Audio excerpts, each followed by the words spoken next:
اور ضابطہ ذکر کیا کہ جب آپ صاف مسئلہ بیان کریں گے تو مشرکین کو اور باطل پرستوں کو تکلیف ہوگی،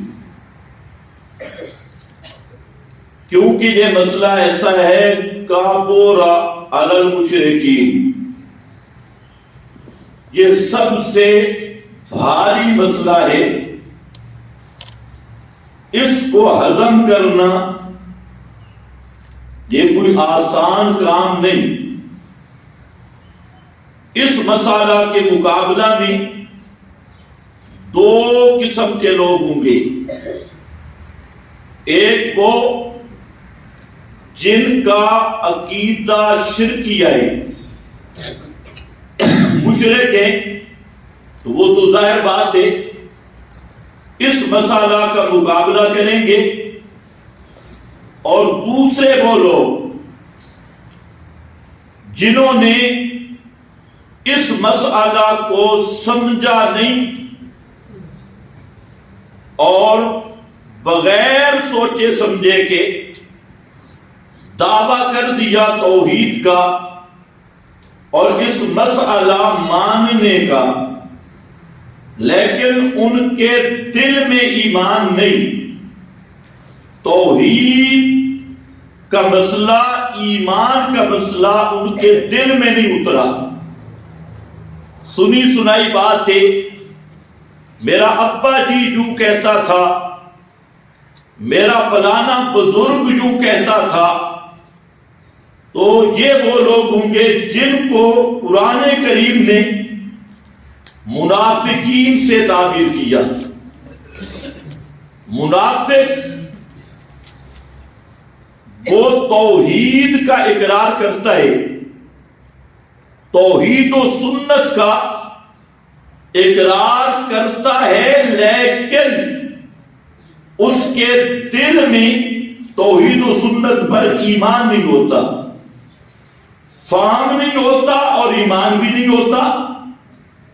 بظاہر منافق کی ڈیل ڈول، اس کی چرم زبانی، اس کا انداز بڑے ہی متاثر کن ہوگا، لیکن اس کا دل شرک کی نجاست اور توحید کی نعمت سے محروم ہوگا۔ آج کل کے دور میں ایک یہ بھی مصیبت ہے کہ اگر وہ آیات ہم پڑھیں جس میں شرک کی تردید ہو تو لوگ کہتے ہیں دیکھو جی اس نے ہمیں ٹارگٹ کیا ہے، ہمیں نشانہ بنایا، ہم پر یہ ایتیں فٹ کیے، چسپاں کی۔ اور اگر یہود و نصارہ کے علماء کے کرتوت بیان کیے جائیں تو فوراً ایک جواب آتا ہے کہ یہودیوں والی ایتیں ہم پر فٹ کیے، یہ تو علماء یہود کے لیے آیات تھی، ہم تو بالکل فارغ ہیں، ہمارے بارے میں کچھ نہیں۔ اور اگر نفاق کی علامات ذکر کی جائے تو لوگ کہتے ہیں جی ہمیں ٹارگٹ کیا، حالانکہ جو کتاب و سنت کا فہم رکھنے والے وہ اس بات کو جانتے ہیں کہ قرآن کریم یہ قیامت تک کے لیے لوگوں کے لیے ہدایت کا سامان نہیں، ہدایت کا ماخذ ہے۔ اب کوئی جاہل یہ کہنا شروع کر دے کہ جو آیات منافقین کی علامتیں بیان کر رہی ہیں یہ تو اس دور کے ساتھ خاص ہے،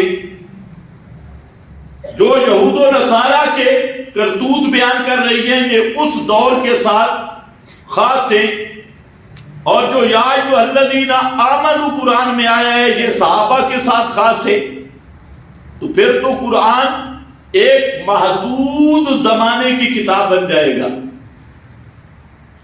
حالانکہ کتاب اللہ کی ہدایت ھدی للناس، ھدی للناس، اور اصول تفسیر میں ہر مدرسہ میں ایک کتاب پڑھائی جاتی ہے جس کا نام ہے الفوز الکبیر۔ حضرت شاہ ولی اللہ محدث دہلوی رحمت اللہ علیہ کی، تو اس نے بہترین انداز میں گفتگو کی، اور حضرت شاہ صاحب فرماتے ہیں کہ جب وہ آیات پڑھو جس میں علماء یہود کے کرتوت تھے، تو اپنے ارد گرد ذرا نظر دوڑاؤ، اسی طرح کے یہودی اور ان کا انموذج آپ کو اس امت میں اس وقت بھی ملے گا۔ اسی طرح فرمایا جو نصارہ کے رد میں قرآن نے بیان کیا، تو خانقاہوں کا نظام دیکھ لو، اور اسی طرح کا نظام اب بھی موجود ہے۔ اور اسی طرح نفاق، شرک پر جن آیات میں رد ہوا، تو یہ ایک بہت بڑا دھوکہ لگ جاتا ہے، یہ تو جی وہ بتوں کے پجاریوں کے لیے، ابو جہل کے لیے ساری ایتی۔ فرمایا جب ان آیات کو پڑھو تو قبر پرستوں کے حال کے دیکھو، جو قبروں کی پوجا کرنے والے ہیں ان کے حالات کو دیکھو۔ تو الغرض یہ تو ایک اصولی بات تھی، علمی بات تھی کہ قرآن کریم کسی خاص زمانے کی کتاب نہیں، کسی خاص مکان والوں کی ہدایت کا سامان نہیں، یہ ہر زمانے ہر جگہ قیامت تک آنے والے لوگوں کے لیے ھدی للناس ہے، سب لوگوں کے لیے ہدایت ہے۔ چاہیے تجھے یہ قرآن کریم کو ہم اپنا مرشد مان کر، اگر ہمارے اندر کوئی غلطی ہے تو ہم اس کو دور کریں، قرآن پاک کی آیات پڑھ کر سن کر ہمارے اندر جو کمزوری ہے اس کو دور کرنے کی کوشش کی جائے، یہ نہیں کہ قرآن کو بدل دیا جائے۔ تو خود تو بدلتے نہیں، قرآن کو بدل دیتی۔ یہ کسی اللہ والے نے عجیب جملہ کہا، تو قرآن میرا بھائی یہ اصلاحی نصاب ہے، ہمیں اپنے اعمال کو قرآن کے میزان پہ پیش کرنا چاہیے، اپنے عقائد کو قرآن کے میزان پر پیش کرنا چاہیے۔ ہاں یہ بات بالکل صحیح ہے کہ آیات کا مفہوم بدلنا اور خواہ گھسیٹ کر کسی پہ فٹ کرنا، یہ بھی پرلے درجے کی نادانی اور حماقت ہے۔ لیکن جو قرآن بیان کر رہا ہے اس کو یہ کہہ دینا یہ تو ان کے بارے میں ہے کہ ہمارے بارے میں نہیں، یہ تو اتنی بڑی جہالت ہے جس کا کوئی دنیا میں علاج نہیں۔ بہرحال دو طبقے وہ توحید والے مسئلہ کے مقابل آئیں گے، لیکن کب؟ جب فَاصْدَعْ بِمَا تُؤْمَرُ پہ عمل ہوگا، کھول کر مسئلہ بیان کیا جائے گا۔ اسی لیے آپ کی زندگی کو دیکھیں، یہی دو طبقے تھے، ایک شرک کے مریض، چاہے وہ مکہ کے مشرک، یہودی، نصرانی، اور دوسرے نفاق کے مریض، عبداللہ ابن ابی کی پارٹی۔ یہ پیغمبر کریم کے مقابلہ میں آئے، یہود، نصارہ اور مشرکین نے مل کر اسلام کو وہ نقصان نہیں پہنچایا، اور اہل اسلام کو وہ نقصان نہیں پہنچایا جتنا منافقین نے پہنچایا۔ سب سے زیادہ نقصان اسلام کو وہ منافق جو 5 وقت کے نمازی بھی تھے، ان کے ظاہری طور پہ توحید و سنت کے نعرے بھی تھے، لیکن صحابہ کرام جماعت المسلمین ان کو سب سے بڑا نقصان ان منافقوں نے پہنچایا۔ تو یہ دو طبقے ہمیشہ مسئلہ کو برداشت نہیں کرتے۔ مشرک کہتے ہیں مسئلہ بیان ہی نہ ہو، اور منافق کہتے ہیں اس طرح بیان ہو کہ کسی کو تکلیف بھی نہ ہو۔ مسئلہ بیان کرو لیکن تکلیف کسی کو نہ ہو، سب راضی ہوں۔ اور اپنی اسی فنکاری کو وہ کہا کرتے تھے انما نحن مصلحون، ہم کون ہیں جناب؟ مصلحون، ہم تو صلح کلی ہے، ہم تو اصلاح کرنے والے اور خیر خواہی کرنے والے۔ اور یہ جو توحید کو کھول کے بیان کرتی ہے، یہ کون ہے؟ یہ ہے السفہاء، یہ بے وقوف ہے معاذ اللہ۔ یہ بیان کرنے والے یہ بے وقوف ہے، ان کا عقل نہیں۔ اور ہماری جو رلی ملی پالیسی ہے، یہ پالیسی ہے انما نحن مصلحون، ہم بڑے خیر خواہی والے، اصلاح والے، اور مصلح ہیں ہر ایک کے ساتھ جوڑ رکھنے والے۔ یہ اپنی وہ تعریف کرتے۔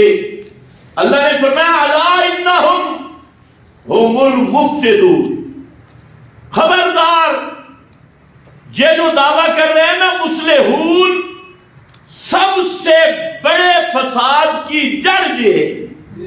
الا انہم هم المفسدون ولکن لا یشعرون، سب سے بڑے فسادی یہ ہے۔ یہاں لا یعلمون نے ذکر کیا، لا یشعرون، شعور جانوروں کو بھی ہوتا ہے، فرمایا جانوروں سے بھی بدتر ہے۔ اور کہتے کیا ہیں؟ ہم ہیں اصلاح والے، ہم ہیں جوڑ پیدا کرنے والے، اور ہمارا پیغام محبت بھرا ہے، درد بھرا ہے۔ وہ درد بھرا نہیں، وہ گند بھرا پیغام ہے۔ درد بھرا پیغام مسئلہ توحید کو ڈنکے کی چوٹ پہ بیان کرنا۔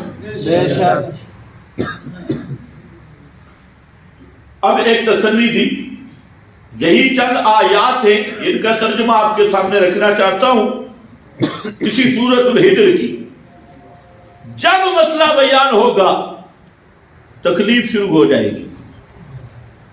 یہ نہیں ہے کہ مسئلہ بیان بھی ہو اور سارے کہیں سبحان اللہ، سوال ہی پیدا نہیں ہوتا۔ جب کسی پیغمبر نے بھی مسئلہ بیان کیا اذا ہم فریقان یختصمون، دو پارٹیاں بن کے فوراً لڑنے لگی۔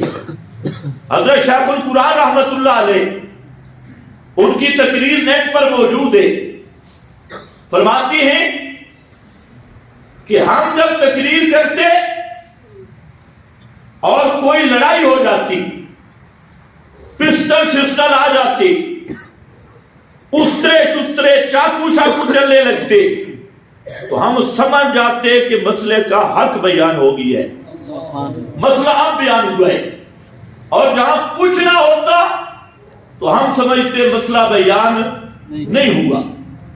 فرماتے ہیں میں نے ملتان میں تقریر کی، اور اس تقریر میں لا تنکحوا المشرکات پر یہ آیت پڑھی کہ مشرکہ عورتوں سے نکاح نہیں، اور مشرک مردوں سے بھی نکاح مسلمان کا نہیں، یہ آیت پڑھی۔ اور اس پر شاہ عبد القادر کا حاشیہ پیش کیا۔ شاہ عبد القادر کیا کہتا ہے؟ اس کا خلاصہ یہ کہ پہلے اس آیت کے نزول سے پہلے مسلمان اور مشرک میں رشتہ ناتا جائز تھا، اس آیت سے حرام ٹھہرا۔ اور شرک یہ، ہاں، مرد یا عورت میں سے کسی نے شرک کیا تو نکاح ٹوٹ گیا. یہ شاہ عبد القادر کے حاشیے کا خلاصہ ہے. نکاح ٹوٹ گیا. اور شرک کیا ہے؟ فرمایا شرک یہ ہے کہ اللہ کی صفت کسی غیر میں مانی. مثلا کسی پیر فقیر کے بارے میں نظریہ رکھے کہ یہ بھی سب کچھ جانتا ہے اور میرے نفع نقصان کا مالک ہے، اس طرح کا عقیدہ رکھا تو وہ مشرک ہو گیا اور نکاح ٹوٹ گیا. فرمایا یہ حاشیہ پورا میں نے پڑھا. لڑائی ہو گئی، بڑے چاقو شاقو چلے، وہاں پر لوگ لڑنے لگ گئے. تو صبح کے وقت حضرت شیخ فرماتے میں گیا امیر شریعت سید عطا اللہ شاہ بخاری رحمت اللہ علیہ کے پاس. تو وہاں ان کا ایک خادم تھا، اس کا نام تھا نور محمد. اس نے جب مجھے دیکھا تو کہتے ہیں آئے ہی پنڈی والا مولوی. کہتے ہیں شاہ جی یہ جو پنڈی والا مولوی ہے نا، رات اس نے سارے نکاح توڑ دیے. اور وہاں پر وہ لیٹنے لگ گیا. تو کہتے ہیں اپنی ملتانی بولی میں سریکی میں کہتے ہے جڑا مولوی بیٹھا نا اس راتی نکاح توڑ دیتے نہیں، کئی آدھے خدا دی قسم نکاح ٹوٹ گئے. تو امیر شریعت رحمت اللہ علیہ نے پوچھا ہاں جی کیا ہوا؟ تو حضرت شیخ کہتے ہیں میں نے کہا بڑی لڑائی ہوئی، چاقو چلے اور خوب لڑائی ہوئی. تو شاہ سے ہنس پڑے. شاہ عبد القادر کا حاشیہ سنایا تھا. تو فرمایا میں نے شاہ عبد القادر کا حاشیہ سنایا ہے اور بڑی لڑائی ہوئی. تو شاہ سے فرمانے لگے کہ میں حیران تھا کہ آپ 3 دفعہ یہاں تین تقریریں کر چکے ہیں اور شاہ عبد القادر کا حاشیہ آپ نے نہیں پڑھا. تو رات آپ نے پڑھ دیا. تو وہ جو نور محمد تھا ان کا خادم کہتے ہیں شاہ جی رات میں نے تقریر سنی اور سیدھا رات آدھی رات کے بعد گھر آیا، میری گھر والی سوئی ہوئی تھی. میں نے کہا اٹھ آج انہوں نے نکاح ٹوٹ گئے نہیں، اٹھ تیرا عقیدہ کیا ہے پہلے یہ بتا. تو اس نے کہا خدا کا خوف کر، میں سو رہی ہوں اور تو کون سی باتیں کر رہا ہے، عقیدہ کیا؟ اس نے کہا نہیں پہلے 10 تیرا عقیدہ کی. میرا عقیدہ سید عطا اللہ شاہ والا اور تیرا عقیدہ کیا ہے؟ اگر بیان کر نہیں تو پہلے بھی نکاح ٹوٹ گئے اور مجھے بھی شک ہے پتہ نہیں ہمارا بھی رہا کہ نہیں. تو اس نے کہا میرا وہی عقیدہ ہے جو تیرا ہے. کہتے ہیں تب جا کے مجھے سکون آیا. تو وہ ایسے مذاق میں بات کر رہا تھا. یہ شیخ القرآن کی تقریر موجود ہے جب مسئلہ حق بیان ہوتا ہے. آج بعض لوگ یہ بیان کر رہے ہیں کہ شاہ صاحب پر گولیاں چلی، کیوں چلی؟ شیخ القرآن پہ اسطرے چلے، کیوں چلے؟ کوئی زمین کا جھگڑا تھا؟ دکانوں کا جھگڑا تھا؟ کیوں چلے شیخ پہ اسطرے؟ کیوں چلے سید عنایت اللہ شاہ بخاری رحمہ اللہ پہ گولیاں؟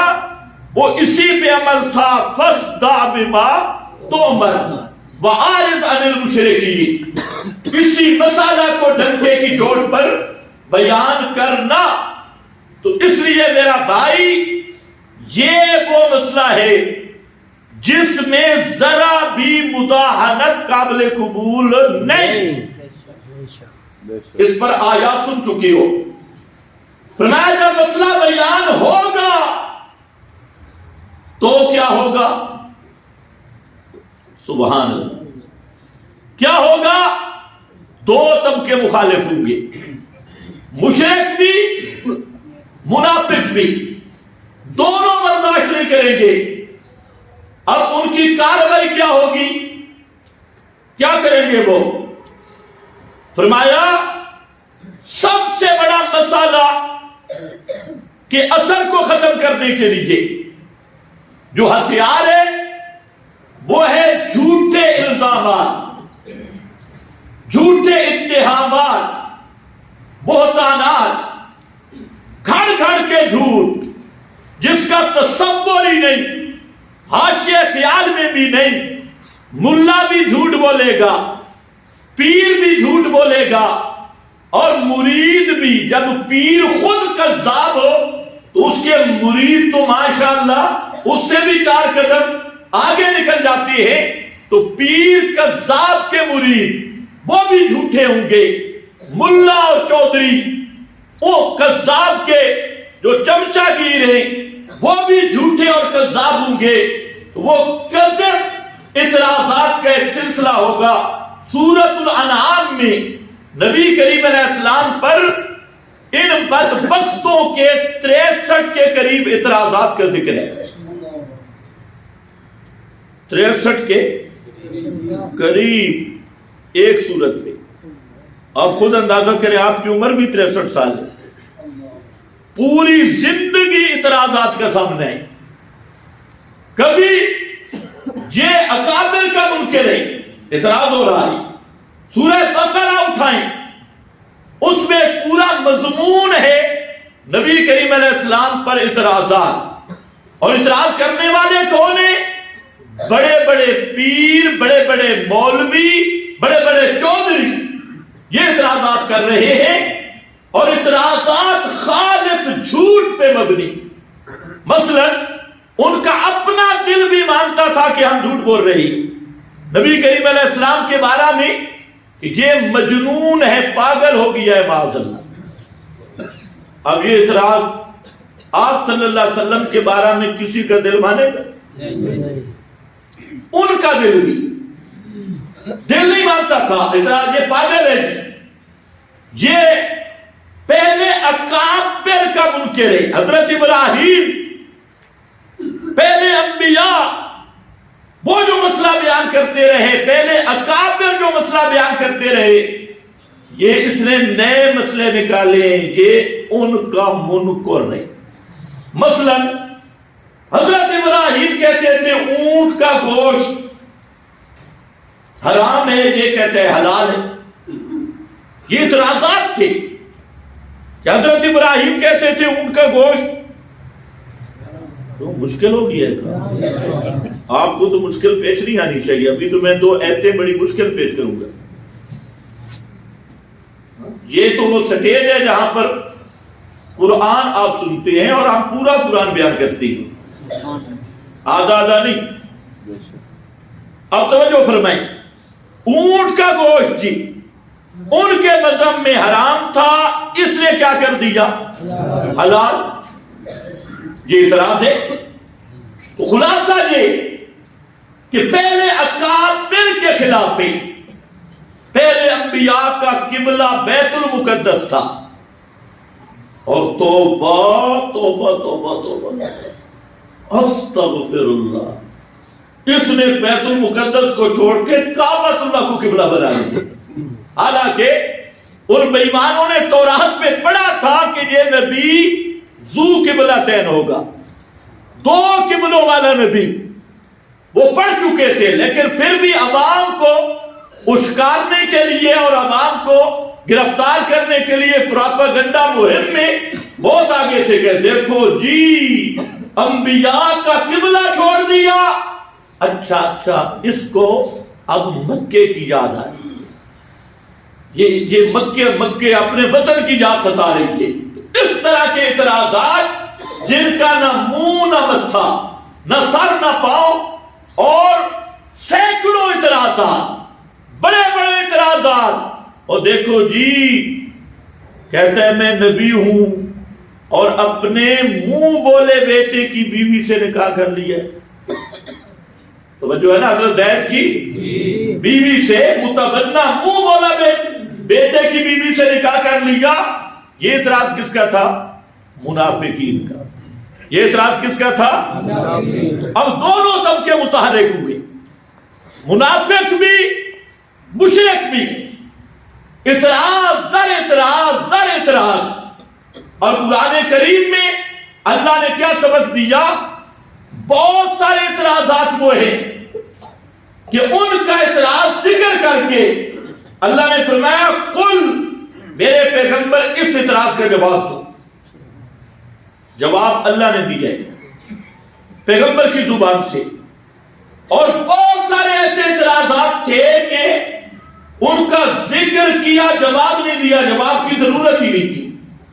اس سے ہمیں ایک سبق ملا کہ جو بھی داعی توحید ہوگا اس پر اعتراضات کا ایک سلسلہ جاری ہوگا، اور پوری زندگی اعتراض کرنے والے اعتراض کرتے رہیں گے۔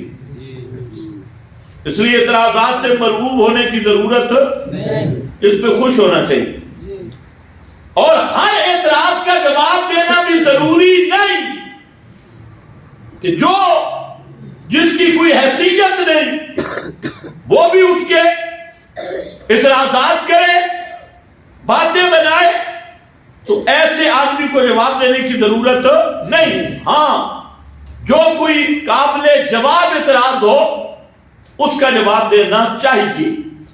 تو جہاں پر دوسرا ہتھ گنڈا یہ تھا جو جہاں استعمال کیا مسئلہ حق اور مسئلہ توحید کو دبانے کے لیے، آج بھی یہ اس وقت بھی تھا، وہ ہے استہزاء۔ کیا لفظ ہے؟ استہزاء، کسی چیز کو مذاق بنا لینا، مسخری بنا لینا، مذاق کرنا، اور وہ بھی آپ صلی اللہ علیہ وسلم پر مذاق کرتے کہ دیکھو جی یہ کہتے ہیں میں نبی ہوں، حالانکہ ہمارے طائف اور مکہ میں بڑے بڑے سردار ہیں جن کے پاس مال بھی ہے، سرداری بھی ہے، ان کو نبوت نہیں ملی، اور ایک یتیم کو نبوت مل گئی، جس کے پاس مال نہیں، جس کے پاس دولت نہیں، تو اس پہ وہ مذاق کرتے، دیکھو جی یہ کہتے ہیں میں رسول ہوں، نبی ہوں، صحابہ پہ مذاق، یہ کہتے ہیں ہم بڑے ہدایت والے، اگر ہدایت واقعی محمد کی دعوت ہدایت ہوتی لَسَبَقُونَا، تو سب سے پہلے ہم اس کو قبول کرتے، ہم بڑے لوگ ہیں۔ تو یہ استہزاء کا ایک سلسلہ جاری ہوا، اور اعتراضات اور استہزاء یہ وہ دو چیزیں ہیں جو داعی کے دل کو توڑنے والی ہے، اور داعی بھی ہو خیر خواہ، ہمدرد، اور اس کی دعوت کو مذاق بنا دیا جائے اور الٹے سیدھے اعتراضات کیے جائیں، تو اس سے طبی طور پر دل پریشان ہوتا ہے۔ اللہ رب العزت نے جہاں فرمایا میرے پیغمبر آپ مسئلہ بیان کریں اور بک بک کرنے والوں کی طرف توجہ ہی نہ دیں، یہ جو مذاق کر رہے ہیں، جھوٹ بول رہے ہیں، اِنَّا كَفَيْنَاكَ الْمُسْتَهْزِئِينَ، ان کو مجھ پہ چھوڑ دے، تیری طرف سے میں اللہ ان پر کافی ہوں۔ یہ ہے وہ تسلی، اور یہ ہر داعی حق کے لیے تسلی ہے کہ مسئلہ حق بیان کرنے والا اس پہ ساری دنیا اعتراضات کرے، مذاق کرے، مذاق کرنے والوں کو اللہ خود مذاق بنا دیتا ہے، اعتراض کرنے والوں کو اللہ ذلیل کر کے رکھ دیتا ہے۔ جو مسئلہ توحید سے ٹکراتا ہے، یہ مسئلہ توحید کی فطرت ہے، اور اس دور میں بھی اس کے نمونے اگر اپنے ارد گرد غور کرو گے تو آنکھوں سے دیکھ لو گے کہ جو مسئلہ حق، مسئلہ توحید کے داعی یا مسئلہ توحید کے مقابل آیا، اللہ نے سر عام اس کو ایسا ذلیل کیا کہ اس کی نظیر پہلے کہیں بھی نہیں ملے گی۔ یہ آنکھوں دیکھا حال اِنَّا كَفَيْنَاكَ الْمُسْتَهْزِئِينَ الَّذِينَ يَجْعَلُونَ مَعَ اللَّهِ إِلَٰهًا آخَرَ۔ یہ کون ہے مستہزئین؟ وہ جو اللہ کے سوا کسی اور کو بھی ما فوق الاسباب سمیع مانتی ہے، جو اللہ کے سوا کسی اور کو بھی ما فوق الاسباب بصیر مانتے ہیں، ما فوق الاسباب علیم مانتے ہیں، ما فوق الاسباب متصرف مانتے ہیں، اللہ کے سوا کسی اور کو بھی دعا پکار سننے والا مانتے ہیں، حاجت روا مشکل کشا مانتے ہیں، محلہ اللہ بھی تے اے بھی، اللہ کے ساتھ دوسروں کو الہ مانتے ہیں، یہ وہ المستعذین، یہ ہے مستعذین، مذاق کرنے والے۔ اسی کو قرآن مقدس نے اور مقام پہ کھولا، یہ سورۃ الفرقان، کہ اس میں جو مذاق کرنے والے ہیں وہ ان کی حالت کو ذکر کیا۔ سورۃ الفرقان میں وہ کیا کہتے تھے؟ فرمایا وَإِذَا رَأَوْكَ، آیت نمبر 41-42 سورۃ الفرقان پارہ نمبر 19، گھروں میں جا کے ترجمہ بھی دیکھا کرو۔ وَإِذَا رَأَوْكَ إِن يَتَّخِذُونَكَ إِلَّا هُزُوًا، میرے پیغمبر جب یہ آپ کو دیکھتے ہیں تو آپ کو حضوباً محضوباً مذاق کرتے ہیں آپ سے، اور آپ پر مسخریاں کرتے ہیں، مذاق کرتے ہیں۔ اَهَذَا الَّذِي بَعَثَ اللَّهُ رَسُولًا، اچھا یہ ہے جس کو اللہ نے رسالت دی ہے۔ یہ احاذہ، اس میں تاکید ہے، تذلیل عربی قواعد کے مطابق احاذہ، اچھا یہ ہے، دیکھو جی ان کو دیکھو، ان کو اللہ نے رسالت دی۔ احاذ الذی بعث اللہ رسولا ان کاد لیضلنا عن آلہتنا لولا ان صبرنا علیہا، قریب تھا کہ یہ ہمیں اپنے حضرات سے ہٹا دیتا، اپنے آلیہ سے دور کر دیتا۔ اس نے اتنا مسئلہ توحید بیان کیا کہ قریب تھا کہ ہمیں اپنے درباروں سے دور کر دیتا، الہوں سے دور کر دیتا، اگر ہم ان پر جم کے نہ بیٹھتے اور پکے نہ ہوتے۔ تو اصل مذاق کی وجہ یہی تھی، مسئلہ الہ اور مسئلہ توحید، اور اس پر مذاق کرتے، اچھا اس کو اللہ نے رسول بنایا۔ لیکن مشرک کا عقل نہیں ہوتا، اس کو اعتراض کرنے کا طریقہ بھی نہیں آتا۔ اب اسی جملے کو دیکھو، ایک طرف کہتی ہے احاذ الذی، یہ ہے وہ جس کو اللہ نے رسالت دی، اور آگے فوراً آپ کے کمال کا اقرار کرتی ہے۔ پہلے کمالات کی نفی، پھر فوراً آپ کی دعوت کے کمال کا کہ یہ تو ہمیں الہوں سے ہٹا دینے کے قریب تھا، اگر ہم صبر نہ کرتے تو یہ تو کمال نبوت ہے، کمال دعوت ہے۔ اعتراض کرنا چاہتے ہیں، ساتھ تعریف بھی منہ سے نکل جاتی ہے۔ اس لیے محمد کا ایک معنی یہ بھی ہے، وہ ہستی کہ جس کی تعریف بلا اختیار کی گئی، اختیار نہ ہو اور جس کے تعریف منہ سے نکلے۔ اب یہ کرنا اعتراض چاہتے ہیں احاذ الذی، یہ ہے وہ جس کو اللہ نے رسالت دی، لیکن ضمناً آپ کا کمال بھی بیان کر دیا۔ یہ ہوتا ہے مشرک کا دماغ، اعتراض کے ساتھ کمال، کہ انہوں نے ایسی دعوت دی کہ ہم سارے اپنے مذہب کو چھوڑنے والے تھے، یہ تو الگ بات ہے کہ صبر نہ، ہم ڈٹ گئے ضد کی وجہ سے، ورنہ سارے دربار ختم ہو جاتے اور ایک اللہ کی الوہیت والا عقیدہ ہمارے ذہنوں میں بھی آ جاتا۔ تو یہ ساتھ کمال ذکر کیا۔ خیر، یہ ایک ضابطہ ہے کہ اللہ رب العزت نے یہ ضابطہ داعی حق جو بھی ہوگا اس کے لیے ہر دور میں یہ ضابطہ رکھا کہ اس کے مخالف بھی ہوں گے۔ آج کل تو لوگ کیا کہتے ہیں، فلاں مولوی بڑا اچھا ہے، سارے لوگ اس کی تعریفیں کرتے ہیں۔ ایسے خطیب ہیں نا، شیعوں کے امام باڑے میں جائیں، وہاں پر بھی تعریف، سنیوں کے ہاں آئیں، یہاں پر بھی تعریف، کسی دربار پہ چلے جائیں وہاں پر بھی تعریف۔ اس کو سمجھتے ہیں کہ یہ بڑا اخلاق والا بزرگ ہے، حالانکہ اس سے بڑا بے ایمان بزرگ دنیا میں نہیں ہوگا۔ سب سے بڑا کتمان کا مریض. اب دیکھو یہ میرے سامنے سورۃ الانعام ہے اور اس کی آیت نمبر 112 ہے اور پارہ نمبر 8 ہے.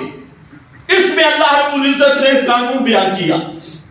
فرمایا کذالک جعلنا لکل نبی عدوا. یہ قانون ہے کہ ہم نے ہر پیغمبر کے دشمن بنائے. پیغمبروں کے دشمن ہوتے ہیں نہیں ہوتے؟ جی ہم نے ہر پیغمبر کے کیا بنائے؟ دشمن بنائے. عدوا. اور وہ دشمن کون تھے؟ شیاطین الانس والجن. شیاطین الانس پہلے ذکر کیا. شیطان انسان اور شیطان جن. جن شیطان، انسان شیطان، یہ ہر نبی کے ہم نے دشمن بنائے، دشمن رکھے. اور شیاطین الانس کیا ہے؟ انسانوں کے شیطان. غور سے سنو کہیں سختی نہ ہو جائے. شیاطین الانس یہ کس کو اللہ نے فرمایا؟ مولویوں کو، پیروں کو، بڑے بڑے مذہبی پیشوا اور لیڈر، رؤوس المشرکین، رؤوس الیہود، رؤوس النصارى، بڑے بڑے مولوی، بڑے بڑے پیر جو مسئلہ حق کے مقابلے آئے، قرآن میں کہتے ہیں شیاطین الانس. یہ بھی کٹر شیطان ہے، انسانی صورت میں، صورت انسان کی، اور اندر شیطان ہے. مولوی شیطان اور پیر شیطان، چودھری شیطان، سردار شیطان، حکمران شیطان. سمجھے؟ جی. کون؟ حکمران عمران خان، نواز شریف، زرداری. شیاطین الانس والجن. حکمران شیطان، ملا شیطان، پیر شیطان. ذرا اونچے بولو نا، ایمان تو پکا ہے. یہ جو پیر کا لفظ ہے یہ بروزن پیڑ ہے. پیر. اور اس لفظ نے لوگوں کو گمراہ کیا. بڑے صغیر کے لوگ پیر، اے جی کون ہے؟ اے پیر ہے. اچھا پیر ہے تو پیر کے لیے کوئی کسی قسم کی کوئی شرائط نہیں ہے. پکا بے نمازی ہو پیر ہے. داڑھی کا رگڑا نکال دے، نا پیر ہے. توبہ توبہ توبہ. اس میں کوئی راز ہوگا، راز. جو مرضی کرتا رہے راز ہے. اس لفظ پیر نے پیر کی اور اکثر لوگوں کے ایمان کو ضائع کر دیا. شیاطین الانس، انسانی شیطان، انسانی روح میں جن، ان کو ہم نے دشمن بنایا. کس کا؟ لکل نبی کے، ہر نبی کا دشمن. اور وہ کیا کرتے ہیں شیاطین؟ یوحی بعضهم الی بعض، یوحی بعضهم الی بعض. بعض کی طرف یہ باتیں ڈالتے ہیں، باتیں پہنچاتے ہیں. کیا؟ زخرف القول. زخرف القول، زخرف قول کا معنی جو بظاہر بڑی خوبصورت، بڑی اچھی گفتگو، سونی گفتگو، میٹھی میٹھی گفتگو، بڑی پیاری، ظاہر بڑا اچھا، لیکن اس کا جو حقیقت ہے اندر بڑا باطل. حقیقت بڑی باطل، بڑی بدصورت. زخرف القول. زخرف القول کا معنی توجہ ہے نا جی. ظاہر تو بڑا خوبصورت. آدمی باتیں سنے ابو زید سروجی کی تو لگتا ہے کہ اس سے بڑا جنید بغدادی دنیا میں کوئی نہیں ہے. سب سے بڑا نیک پاک اندر نرا بھیڑیا. قلوبہم قلوب الذئاب. حدیث میں آتا ہے کہ ایسا ٹولہ اور طبقہ آئے گا السنتہم احلی من السکر، جن کی زبانیں گڑ سے زیادہ میٹھی ہوئی، میٹھی زبانیں. اور وقلوبہم قلوب الذئاب، اور ان کے دل بھیڑیوں سے زیادہ خطرناک ہوں گے. اتنا بھیڑیا خطرناک نہیں. زخرف القول کا یہی معنی ہے. فرمایا یہ جو جن شیطان انسان شیطان ہے، یہ اپنے مریدوں، اپنے مقتدیوں، اپنی عوام کے سامنے جھوٹ بول کر اور دجل کر کے ایسی چکنی چپڑی باتیں کرتے ہیں کہ جن کی کوئی حقیقت نہیں ہوتی، اور وہ زہر پر خوبصورت کیپسول چڑھاتے ہیں اور اوپر سے لیبل لگا دیتے. ہوتا نرا گند، جھوٹ، شرک، کفر، نفاق، اور اس پر عنوان چڑھاتے ہیں اصلاح کا. کس کا؟ اصلاح کا. اب دیکھ لو، شرک جو ہے، شرک اس کو مکہ والے جو مشرک تھے وہ تو اتفاقی مشرک ہے نا. یا ابو جہل کے بارے میں بھی کوئی تعویل ہے، وہ تو اتفاقی مشرک تھے. مکہ والے مشرک اس لفظ کو اچھا سمجھتے تھے. توبہ، سوال ہی پیدا ہوتا. ابو جہل جب طواف کرتا، مسلم شریف میں حدیث ہے، وہ کہتا اللہم لا شریک لک، اللہ تیرا کوئی شریک نہیں. اللہم لبیک لا شریک لک. یہ مکہ والے طواف جو کرتے تھے یہ کہتی ہے اللہ تیرا شریک نہیں، اللہ شریکن ہووا تملکہ وما ملک. ہاں یہ جن کو ہم پوجتے ہیں ان کو تو نے طاقتیں دے رکھی ہے، یہ تو پہنچے ہوئے بزرگ ہے، تیرا کوئی مستقل شریک نہیں. یہ کہتے تھے. اور وہ کہتے تھے ما نعبدہم الا لیقربونا الی اللہ زلفی، ہم انہیں اللہ نہیں مانتے، اللہ کے برابر نہیں مانتے، ہم تو انہیں صرف وسیلہ مانتے، ہماری پہنچانے والی. تو شرک کا لفظ اس کو تو مکہ کے مشرک بھی اچھا نہیں سمجھتے تھے. بات لمبی ہو جائے گی. وہ اپنے آپ کو حنفا کہتے تھے، حنفا. اللہ نے انہیں کہا المشرکی، اس سے بڑے جلتے تھے. لیکن اب زخرف القول کیا ہے؟ شرک کا نام عشق رکھ دیا ہے، وہی شرک، اور نام کیا رکھ دیا؟ عشق. اب جب عشق کا لیبل شرک پہ لگ گیا تو کلمہ پڑھنے والے بھی اس کا شکار ہو گئے. ہم تو محبت کر رہے ہیں، ہم تو عشق کر رہے ہیں. اسی طرح انہوں نے کیا کہا؟ اور آج جو غیر اللہ کی پکار تھی، قرآن مقدس نے صحیح اس کو شرک قرار دیا، لیکن انہوں نے کیا کہا؟ یہ ہمارا وسیلہ ہے.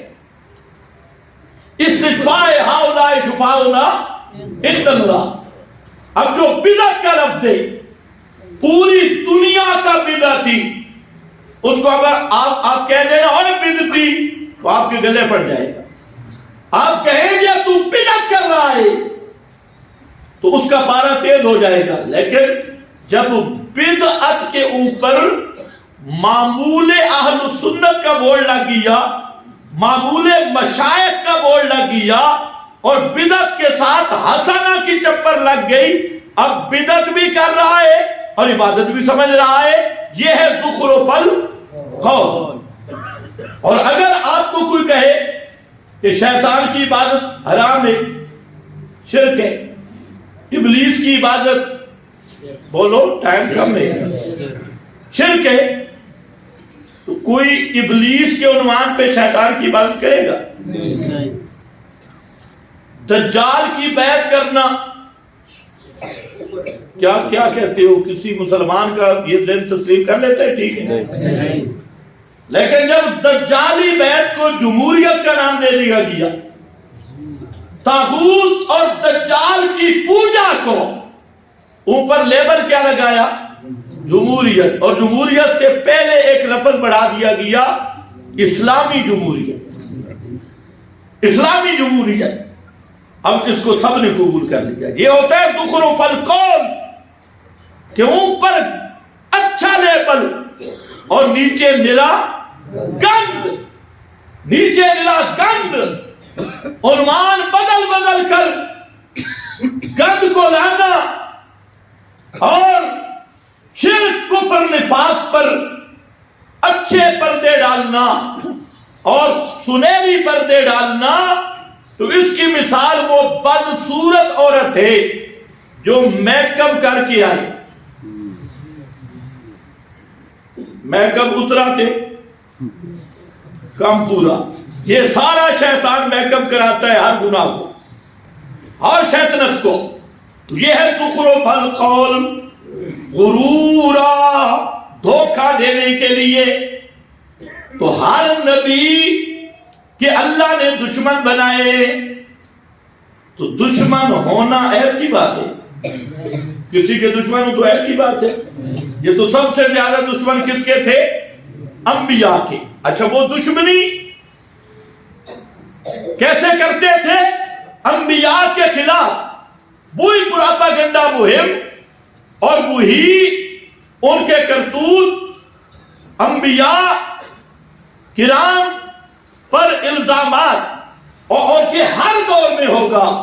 جس طرح انبیاء کے شیاطین الانس والجن دشمن بنے، اسی طرح ورثۃ الانبیاء اور داعیان حق کے بھی کوئی ملا شیطان، کوئی پیر شیطان، کوئی جن شیطان، یہ اسی طرح دشمنی کرے گا اور اسی طرح دشمن بنے گا. یہ ایک اللہ رب العزت نے ضابطہ بیان کیا اور پیغمبر کریم کو تسلی دی کہ میرے پیغمبر دشمنوں سے مت گھبراؤ. یہ مسئلہ توحید ہے ہی ایسا کہ اس کو بیان کرنا دشمن بنانے کے مترادف ہے. اودیا بھی سجن تھوڑے تھے، دشمن زیادہ. اب سورۃ الحج کی بھی ایک آیت سن لو، آیت نمبر 52 ہے. اس میں اللہ رب العزت نے فرمایا وَمَا أَرْسَلْنَا مِن قَبْلِكَ مِن رَسُولٍ وَلَا نَبِيٍّ إِلَّا إِذَا تَمَنَّىٰ أَلْقَى الشَّيْطَانُ فِي أُمْنِيَّتِهِ. اب ذرا بات سننی ہے. جہاں بعض حضرات نے ایک روایت لکھ ماری اور بغیر درایت کے روایت پرستی یہ گمراہی کا گیٹ ہے.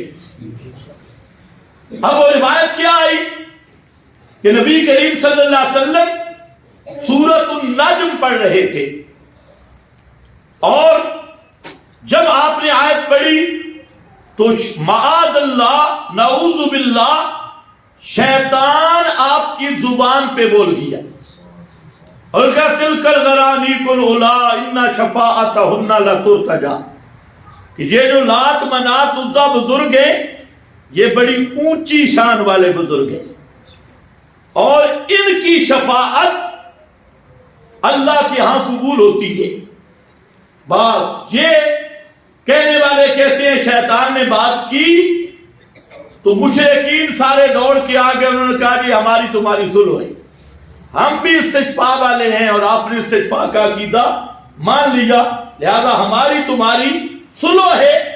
حتیٰ کہ جھوٹ بولنے والوں نے یہاں تک بولا کہ جو مسلمان حبشہ میں بیٹھے تھے وہ بھی واپس آ گئے، جی مشرکین کے ساتھ صلح ہو گئی.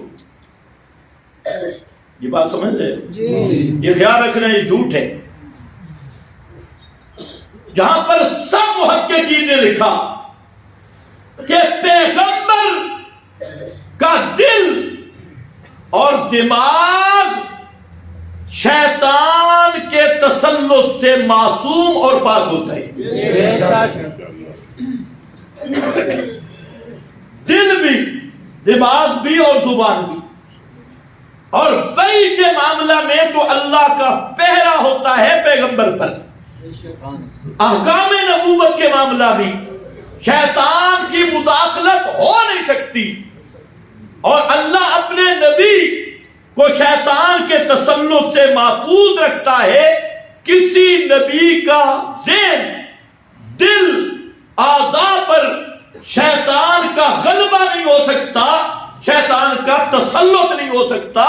اس لیے یہ روایت قطعاً جھوٹی اور مکذوب ہے، اس کی کوئی حقیقت نہیں ہے. تکلیف تو پھر ہوگی، لیکن ہماری مجبوری ہے.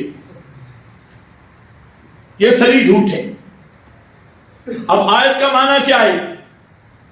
فرمایا جب بھی، خلاصہ ذکر کر رہا ہوں، جب بھی کوئی نبی یا رسول تمنا مسئلہ بیان کرتا ہے، وہ مولانا حسین علی رحمت اللہ علیہ، یہ معنی ان کا ہے، مسئلہ بیان کرتا ہے تو القى الشیطان فی امنیتہ، سننے والوں کے دلوں میں شیطان وساوس ڈالتا ہے.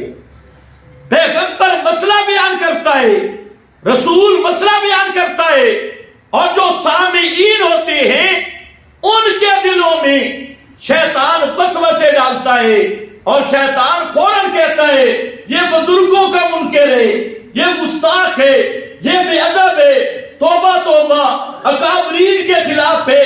وہ سارے شیطان مل کے وسوسے ڈالتا ہے، لیکن کہاں ڈالتا ہے؟ سامعین کے دلوں میں. پھر سامعین دو قسم کی ہوتی ہے. ایک سامعین وہ ہوتے ہیں جو مسئلہ سمجھنے کی غرض سے آتے ہیں، ان کے دل میں مسئلہ سمجھنے کا درد ہوتا ہے، تو اللہ تعالی ان کے دلوں سے شیطان کے وساوس دور کر کے اپنی آیات کا مسئلہ پکا کر دیتے ہیں. اور ایک وہ ہوتی جنہوں نے بات سمجھنی کوئی نہیں. حضرت قاضی شمس الدین صاحب رحمت اللہ علیہ وہ ایک لطیفہ سنایا کرتے تھے. فرماتے تھے کہ ملتان کے چند وہ نٹ تھے، نٹ کہتے ہیں کنجروں وغیرہ کو، یہ ناچنے والے ڈوم یہ تھے. تو انہوں نے کسی عورت کو پکڑ لیا، عورت پر زیورات تھے، تو انہوں نے عورت کو اونٹ پہ بٹھایا. اب عورت بیچاری شور کرے کہ مجھے پکڑ گئے، مجھے لے گئے، مجھے لوٹ رہے ہیں، لوگوں میری مدد کرو. اور وہ 5-6 آگے ڈانس کرے اونٹ کے اور 5-6 پیچھے، اور نعرہ لگائے چلو بڑھیے چل، چلو بڑھیے چل، یہ نعرہ لگائے.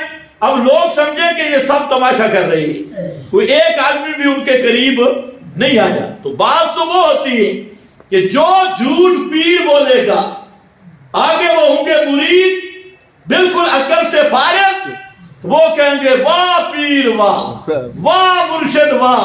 چاہے مرشد پوری دنیا کا کفر اکٹھا کر کے بول رہا ہو، جتنا بڑا دجل فریب جھوٹ بول رہا ہو، تو یہ واہ واہ والی پارٹی پیچھے ہوتی ہے. واہ جی واہ، کیا بات ہے جی، سبحان اللہ. یہ الگ بات ہے کہ پیر صاحب پورا دجال بنا ہوا ہے.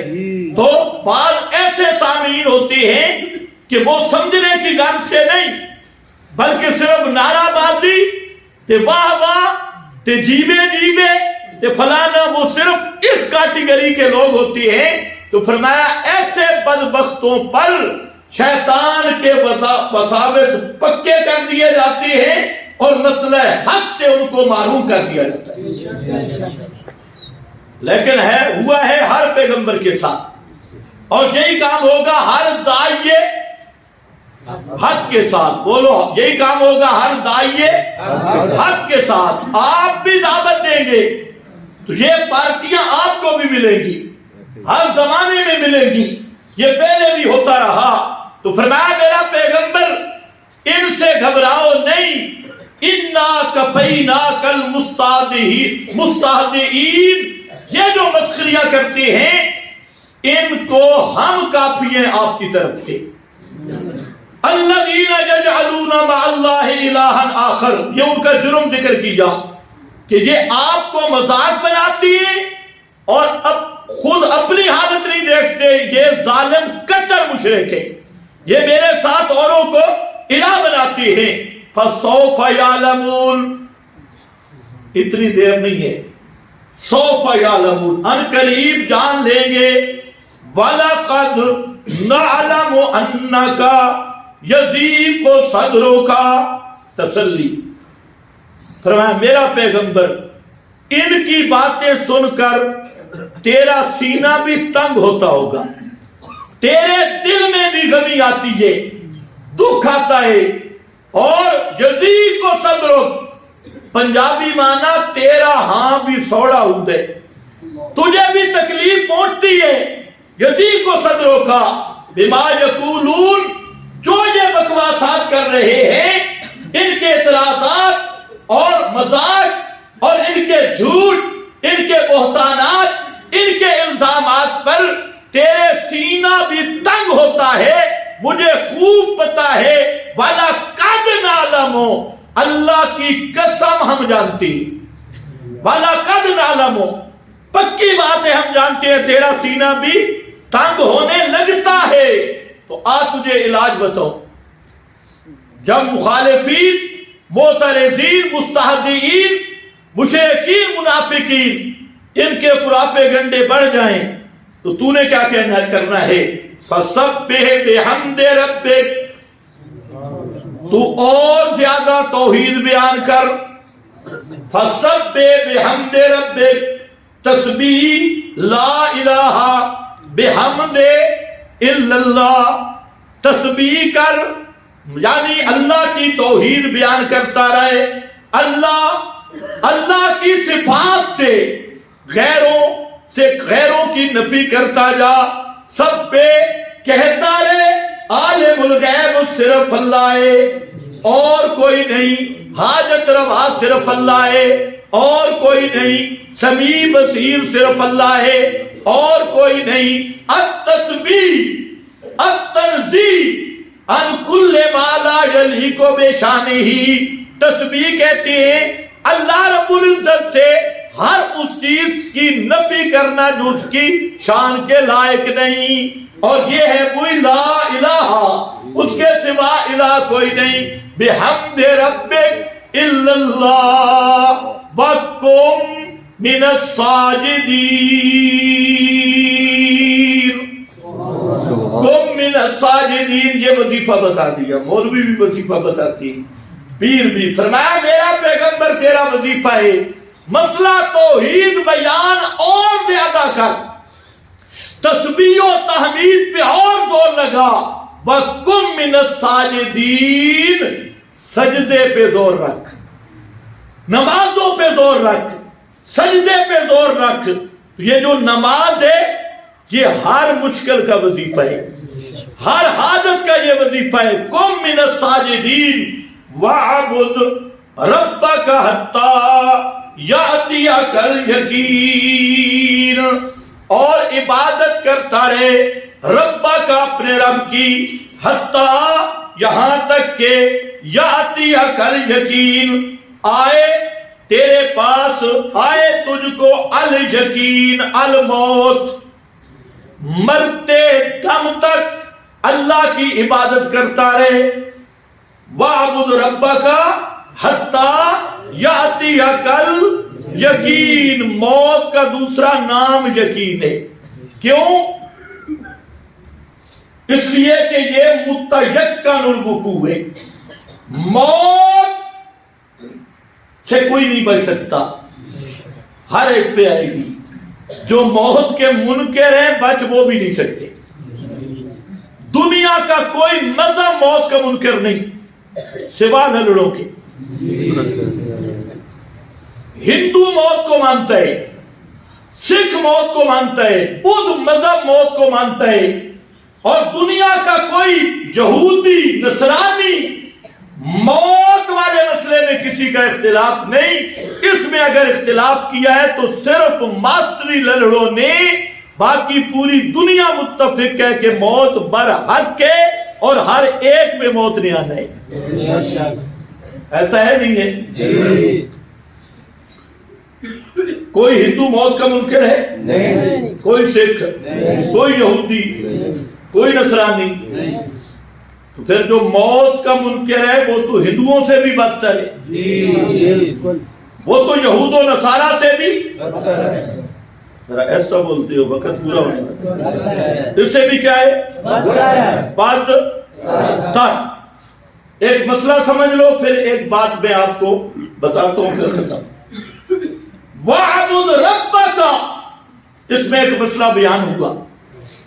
ایک تو یہ کہ پیغمبر محمد مصطفیٰ کے لیے بھی موت برحق ہے اور موت تک عبادت کرتا ہے, موت کے بعد عبادت کوئی نہیں. حتیٰ یاتی عقل یقین, عبادت کب تک ہوگی؟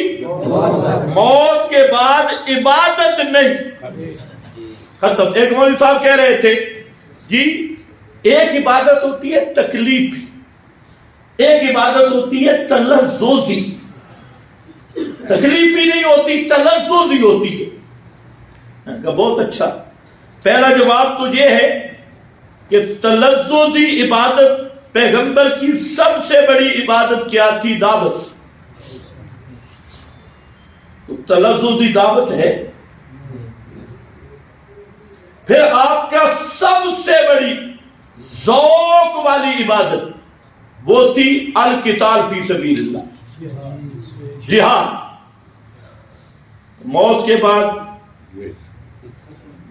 جہاد والی تلذذی عبادت, بولو بولو ختم, آپ دیر کر رہے ہیں. موت کے بعد آپ جہاد کر رہے ہیں تلذذاً, تکلیفاً نہ صحیح, تلذذاً, دعوت بھی نہیں. پھر آپ کی سب سے پیاری عبادت تھی بیان قرآن. بلغ ما انزل الیک من ربک. تو موت کے بعد آپ قرآن بیان کر رہے ہیں ذرا تلذذاً صحیح, تکلیفاً نہیں. دوسری بات یہ ہے کہ اس ملا کو یہ بھی نہیں پتا کہ تکلیفی عبادت کیوں موت پہ ختم ہو گئی. اس لیے کہ لا یکلف اللہ نفسا الا وسعها. عبادت تب ہے کہ وجود میں طاقت ہو, اور الموت تو عجز خالص, موت وہ عجز خالص ہے کہ جس پہ بھی موت آ جائے تو بدن حرکت کر سکتا نہیں. نہ بدن میں ادراک دنیاوی, نہ بدن میں حرکت ہے, نہ اٹھنا ہے نہ بیٹھنا ہے. تو اس لیے وَاعْبُدْ رَبَّكَ حَتَّى يَأْتِيَكَ الْيَقِينُ, وہ ہے اس لیے عبادت موت تک کہ موت کے بعد یہ جسم نہ قیام کر سکتا ہے, نہ قعود کر سکتا ہے, نہ زبان ہل سکتی ہے, نہ ہاتھ کھڑا ہوا ہاتھ اپنی جگہ پہ برقرار رہ سکتا ہے. اسی لیے جب آپ صلی اللہ علیہ وسلم پہ موت آئی, مالت یدہ, جو ہاتھ اوپر اٹھا ہوا تھا چھت کی طرف, وہ ڈھلک کے نیچے آ گیا. اور ایک اور مسئلہ بھی آیا, یہ بڑا اہم مسئلہ ہے, یہ شاید پہلے آپ نے نہ سنا ہو. ایک طبقہ ہے جو کہتا ہے کہ یہاں الیقین سے مراد ہے معرفت, اور وہ کہتے ہیں جب آدمی مجاہدہ کرتا ہے تو ایک مقام پہ پہنچ جاتا ہے, اور اس مقام پر جب پہنچتا ہے تو عبادات ساری ساکت ہو جاتی. اس لیے آپ نے خصوصاً پیروں سے یہ سنا ہوگا کہ یہ پیر صاحب جو ہیں نماز کیوں نہیں پڑھتے, کہتے ہیں یہ نماز مدینے میں پڑھتے, اور بعض کہتے ہیں یہ پہنچا ہوا بزرگ ہے, اس کو نمازوں کی کیا ضرورت, عبادات کی کیا ضرورت, پہنچا ہوا بزرگ ہے. یہ بیماری یہودیوں میں تھی اور یہودیوں سے ان کی اگلی نسل میں آئی, کس میں, آپ تو بولو کس میں, اور پھر ان کی اگلی نسل میں آئی اور اب یہ بیماری تمہارے اندر بھی آ گئی. اب یہاں پر آ گئی کہ ایسا مقام آ گیا، یعنی مرشد پاک ہے، پیر طریقت ہے، اور اس کا منصب یہ ہے کہ یہ نماز اس پہ معاف ہو گئی ہے. اس لیے مسجد ساتھ کھڑی ہے، اذان ہو جائے گی پیر صاحب اٹھ جائیں گے، کیونکہ نماز تو آپ پہ. نماز تو مریدوں کے لیے، پیر کے لیے نہیں ہے. اور یہ ایک ایسا مقام معرفت ہے جہاں جا کے پیر داڑھی منڈوا دے یا کٹوا دے، تم نے سبحان اللہ کی صدائیں نہیں چھوڑنی، کیونکہ یہ پہنچا ہوا بزرگ ہے.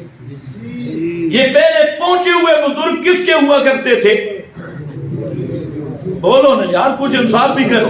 یہ پہنچے ہوئے بزرگ پہلے کہاں ہوا کرتے تھے؟ اور جو ہمارے بزرگ تھے، ایک دفعہ ولی کامل حضرت سید عنایت اللہ شاہ بخاری رحمت اللہ علیہ یہ نیچے اترنے لگے مسجد میں، تو سیڑھی سے پاؤں پھسلا اور حضرت گر گئے. صبح کی نماز تھی، گر گئے اور یہ ہڈی ٹوٹ گئی، یہ بازو ٹوٹ گیا، خون بھی آیا، ان کو پتہ نہیں چلا، ٹوٹا، پوری ہڈی ٹوٹ گئی. لیکن آپ اپنے بیٹھ کر گھسٹ کر پہلی صف میں شامل ہو گئے، گھسٹ کر پیچھے نہیں رہے. بعد میں جب دیکھا یہ پوری ہڈی ٹوٹی ہوئی تھی اور پورا بازو ٹوٹا ہوا تھا، لیکن اس ٹوٹے ہوئے بازو کے باوجود نماز نہیں چھوڑی، گھسٹ کے پہنچ گئے. اور آج ماشاءاللہ ہم اگر عرض کریں گے تو شکایت ہوگی، اس لیے ہم عرض کرنے کے، میں کہتا ہوں یہ مقام، یہ وہ لوگ کہا کرتے تھے جی ہمارا پیر پہنچ گیا، اب جو بھی کرے نہ پردہ نہ جناب نماز روزہ حج زکات، اب پیر صاحب کے صرف بکواسات اور ارشادات گرامی، باقی سب کچھ گیا.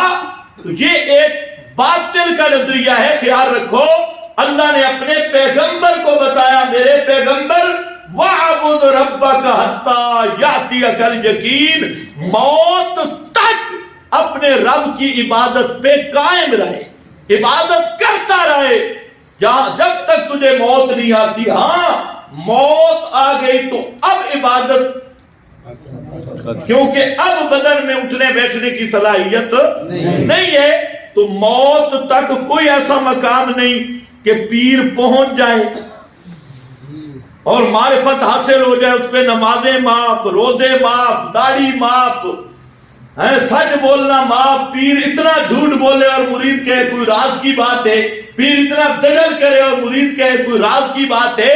یہ راز یہی ہے کہ اس پہ خدا کی لعنت آئی، اور یہ پیر اور یہ مولوی اور یہ بڑا یہ گمراہ ہو چکا ہے اور جہنم کے راستے پہ چلا گیا. اللہ نے اپنے نبی کو حکم دیا، میرے پیغمبر موت تک عبادت کرتے رہو، موت تک عبادت کرتے رہو. اچھا، موت جب آ جائے، آپ نے بھی تو میت دیکھے ہوں گے، نیک میت بھی، برے میت بھی. حقیقت میں تو اچھا کون برا کون یہ تو تب پتہ چلے گا جب میزان پہ عمل تلے گا. یہ تو ایک ظاہری بات ہے. مردہ جو ہوتا ہے وہ جب روح نکلتی ہے تو وہ مردہ اپنی آنکھیں بند کر لیتا ہے؟ سوچ لو، جنہوں نے مردے دیکھے ہیں وہ بتائیں. اچھا، اپنا منہ، پیغمبر کریم صلی اللہ علیہ وسلم ایک صحابی کی میت پہ ہے، دیکھا اس کی آنکھیں یوں کھلی تھی میت کی، آپ نے اپنے ہاتھوں سے آنکھیں بند کی اور فرمایا اذا خرج الروح تابعہ البصر، جب روح نکلتی ہے تو بصر اور دید ساتھ لے جاتی ہے. روح کے ساتھ بصارت بھی گئی. بصارت سمجھتے ہو؟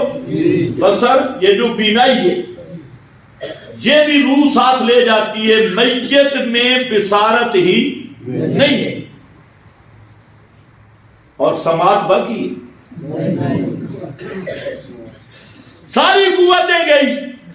اب جب قوتیں چلی گئی نہ سماعت رہی نہ بصارت رہی. اب بتائیں ٹھنڈے دل سے، اب جو کہتا ہے کہ سنتا بھی ہے دیکھتا بھی ہے، تو یہ تحت الاسباب مان رہا ہے یا فوق الاسباب؟ تو ما فوق الاسباب ماننے والا مسلمان ہے یا مشرک ہے؟ مجھے بولو. اب دیکھیں، 1 منٹ آپ کا لوں گا، زیادہ نہیں، تھوڑا سا توجہ کر لو. یہ ہمارا جرم ہے، ہم نے یہ بیان کیا. اور بعض وہ لوگ جو اکابر کے نام پر روٹی بنائے پھرتے ہیں، اپنا نام نمود، صرف خود تو وہ کسی کھاتے کے نہیں، اور کہتے کیا ہے، ہمارے بڑے یوں تھے، بڑے یوں تھے، جیسے پہلے لوگ کہا کرتے تھے. اور جب مسئلہ آتا ہے تو فوراً لوگوں کو دھوکہ دیتی ہے، دیکھو جی ہمارے اکابر کا مسئلہ اور تھا، ان کا مسئلہ اور ہے. بے عینی جیسے اہل بدعت کہا کرتے تھے. آج ایک ٹولہ تم میں بھی پیدا ہو گیا کہ وہ کہتے ہیں ہمارے مشائخ، ہمارے اکابر، ان کا مسئلہ اور تھا، اب مسئلہ اور ہے. اور بعض لوگ بددیانتی سے ایک مقننہ کا فیصلہ بھی پیش کر رہی مختلف جگہ پہ کہ جی جو مردوں کے سننے کا قائل ہو وہ مسلمان ہے، اسے جو کافر کے اس کا ہماری جماعت سے کوئی تعلق نہیں ہے، وہ مسلمان نہیں. تو آپ کو صرف چونکہ وقت ختم ہو گیا ایک حوالہ میں دے دیتا ہوں، اور جو انصاف والے لوگ ہیں وہ خود دیکھ لیں گے کہ اکابر کا مشن کون بیان کرتا ہے، اور اکابر کے نام پہ روٹیاں ٹکڑے اور اپنی دکانداری کون چمکاتا ہے. یہ میرے پاس نغمہ توحید ہے، نغمہ توحید، اور یہ گجرات مرکز سے شائع ہوتا ہے یہ رسالہ. اور اس میں میں حوالہ پیش کر رہا ہوں ولی کامل ابن تیمیہ وقت جنید زمان حضرت سید عنایت اللہ شاہ سے بخاری رحمت اللہ علیہ. پچھلے چند دنوں میں آپ نے بڑا میڈیا پہ سنا ہوگا کہ کئی بروپیے یہ کہہ رہے ہیں کہ ہم سید عنایت اللہ شاہ صاحب کو ماننے والے ہیں، ہم ان کے وارث سے، ان پر گولیاں چلی، ان پر یہ ہوا، ان پر یہ ہوا. یہ تو اب میں کہتا ہوں کہ وہ ذرا توجہ کر لیں، یہ صفحہ 13 ہے اور ماہنامہ نغمہ توحید 1995، اس میں حضرت سید عنایت اللہ شاہ بخاری رحمت اللہ تعالی علیہ سے یہی سوال ہوا کہ آپ کے بعد فیصلوں میں یہ تحریر ہے کہ جو مردوں کے سننے کے قائل ہیں تو ان کو کافر نہ کہا جائے. یہ سوال سائل نے سوال کیا. حضرت شاہ سے فرماتے ہیں علل اعلان اقرار کرتا ہوں،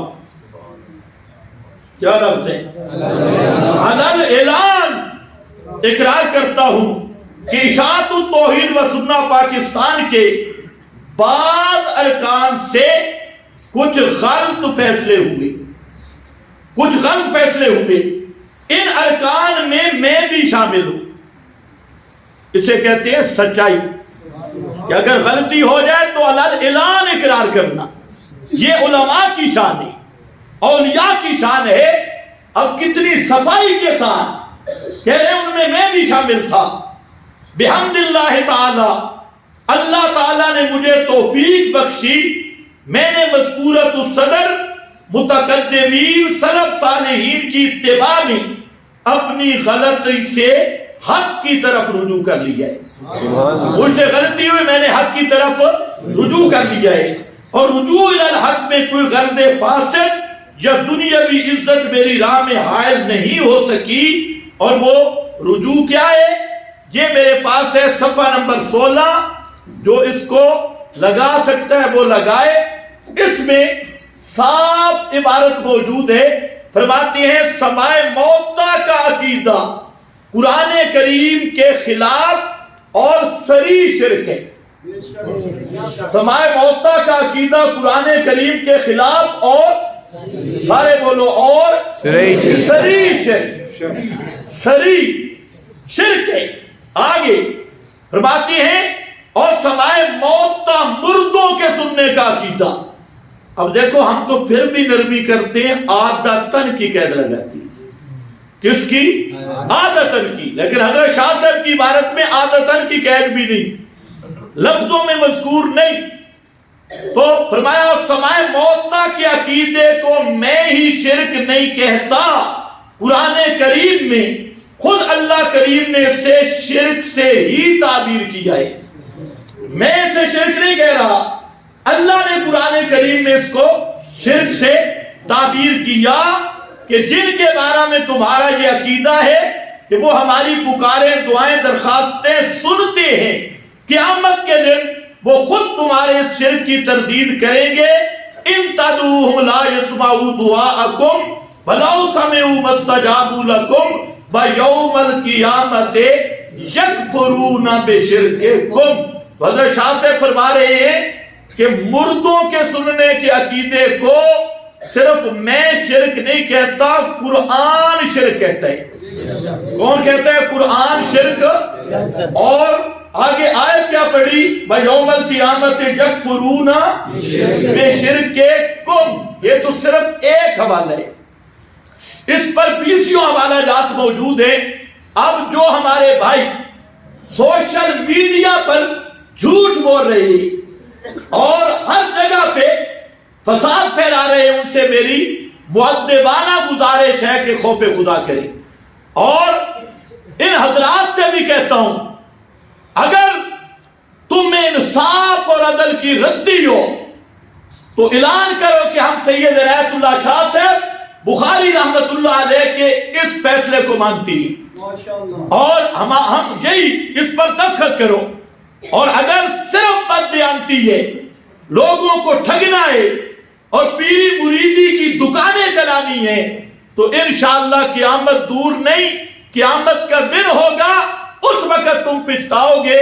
یہ فراڈ تو دنیا میں چل سکتی ہے، قیامت تو نام ہے یوم تبلی السرائر، ساری حقیقتیں کھل جانے کا۔ تو اللہ کے اس بڑے دن سے ڈرو اور یہ بدماشی ختم کر دو۔ یہ شاہ صاحب بڑے شاہ جی کی بات ہے، اور تم کہتے ہو ہم نے تو اپنے باپ کا مذہب نہیں چھوڑا، تو یہ کیا ہے؟ یہ تمہارے باپ کا مذہب ہے، اس کو ذرا بیان کرو۔ کرنا چاہیے یا نہیں کرنا چاہیے؟ اور اگر نہیں کر سکتے تو تمہیں احساس ہونا چاہیے کہ آئندہ سید عنایت اللہ شاہ صاحب کا نام استعمال کرنا چھوڑ دو۔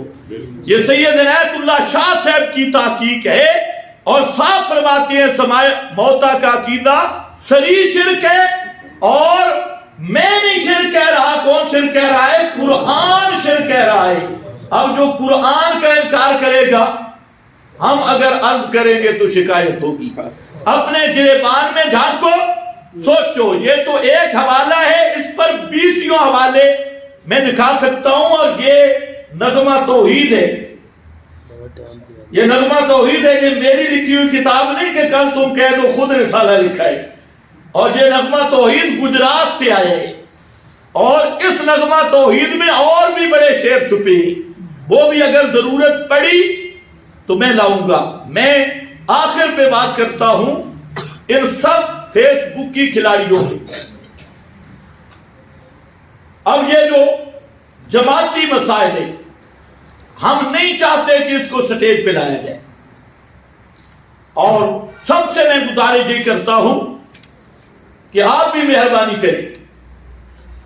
ہم نے طے کیا ہے کہ جماعتی چیزیں سٹیج پہ نہیں لائی جائیں، نہ لائی جائیں، لیکن میں عجیب حیرت ہوتی ہے لوگوں پر کہ ایک طرف اب نیا کارڈ استعمال ہو رہا ہے سلو، اور دوسری طرف اپنے کئی ابا انقلاب کو لگایا ہوا ہے فیس بک پر، جو سری جھوٹ، بہتانات، الزامات، دن رات بکواس بازی کر رہے ہیں۔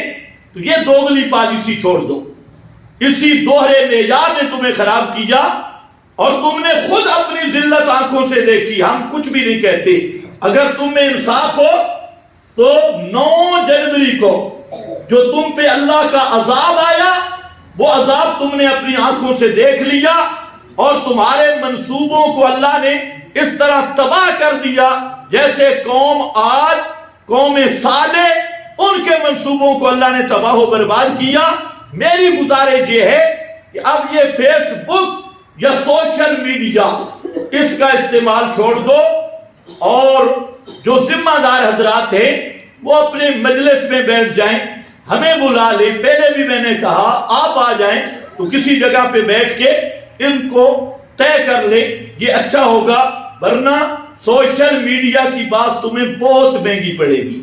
ہم تو انتہائی نرمی سے چل رہے ہیں، اور ہم یہ چاہتے ہیں کہ انتشار ختم ہو اور اضطراب ختم ہو، اور ان سے بھی یہ گزارش کرتی ہے کہ اپنا میدان سوشل میڈیا مت بنائیں، اور سوشل میڈیا کی پوسٹوں میں ایسے ایسے جھوٹ کے شیطان بھی شرما جائے، اور ایسے ایسے الزامات کہ خود بھی انہیں اگر وہ تنہائی میں بیٹھے تو احساس آتا ہوگا۔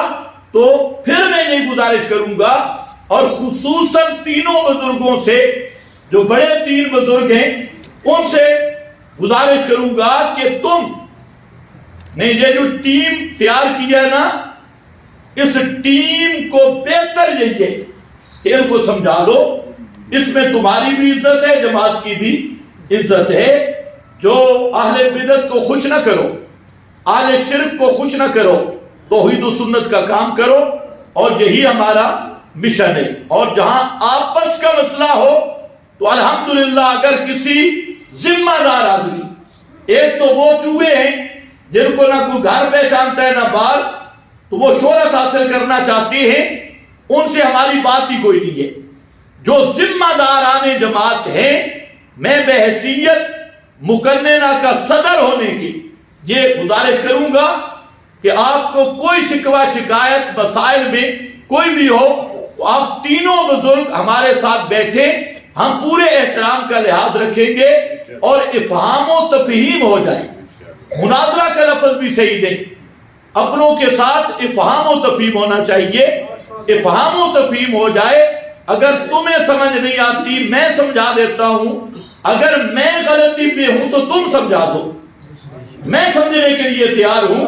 تو یہ آپس میں پیار محبت سے، احترام سے، چاہے یہ تینوں بزرگ، پنڈی والے بزرگ ہوں، گجرات سرگودا، یہ تینوں کو میں دعوت فکر دے رہا ہوں۔ اب انہوں نے کیا کیا کہ اپنے پالتو رکھے ہوئے ہیں، فیس بک پر کوئی جھوٹ بول رہا ہے، کوئی جھوٹ بول رہا ہے، تو میں بہرحال تینوں بزرگوں کو گزارش کرتا ہوں، اگر آپ یہاں تشریف لانا چاہیں تو میں آپ کا میزبان بنوں گا، اچھی میزبانی کروں گا۔ اگر آپ مجھے ان 3 مراکز میں سے کسی میں بھی بلا لیں، جب بھی بلائیں تو میں آنے کے لیے تیار ہوں، اور اگر کوئی تیسری جگہ پہ بیٹھنا ہے تب بھی میں تیار ہوں، تاکہ آپس میں بیٹھ کے افہام و تفہیم ہو جائے۔ اور جو طریقہ تم نے اختیار کیا، چند آدمیوں کو چند ٹکے دے کر خریدا اور وہاں پر بکواس بازی شروع کروائی، تو اس میں مشن کی بھی توہین ہے، جماعت کی بھی توہین ہے، علماء کی بھی توہین ہے۔ تو یہ توہین والا رویہ چھوڑ دو، اور سیدھے طریقے سے افہام و تفہیم کا راستہ اختیار کرو۔ اللہ مجھے بھی آپ کو بھی توحید و سنت پر استقامت نصیب فرمائے۔